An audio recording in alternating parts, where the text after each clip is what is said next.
तुमचं किचन जर पूर्वेला असेल तर चांगलंच गोष्ट आहे. म्हणजे पूर्वेला किंवा पूर्व आग्नेयेला स्वयंपाकघर असावं असं शास्त्रात सांगितलेलं आहे. त्यामुळे तिथे चिंता करायची गरज नाही. पण पूर्व सोडून आपल्याला जेव्हा स्वयंपाक करायचा आहे तेव्हा त्या स्वयंपाक करणाऱ्या स्त्रीचं तोंड हे पूर्वेला असणं जास्त गरजेचं आहे. कारण पूर्वेकडून येणाऱ्या सगळ्या चांगल्या ऊर्जा त्या स्त्रीला मिळणं, त्या शिजलेल्या अन्नामध्ये जाणं हा हेतू मुख्य आहे.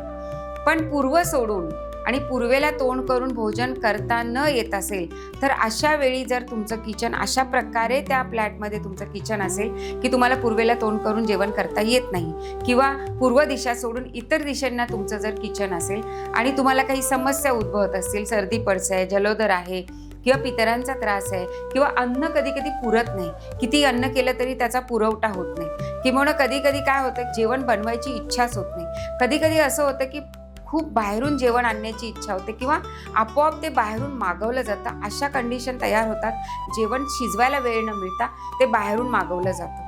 अशा प्रकारच्या जर काही अडचणी, प्रसंग, समस्या जर तुम्हाला भेडसावत असतील किंवा गॅसेसचे त्रास होत असतील, अपचनाचा त्रास होत असतील, एखाद्या व्यक्तीला जास्तीत जास्त ढेकर येत असतील तर हे सुद्धा वायव्य दिशेला किचन असण्याचे परिणाम असू शकतात.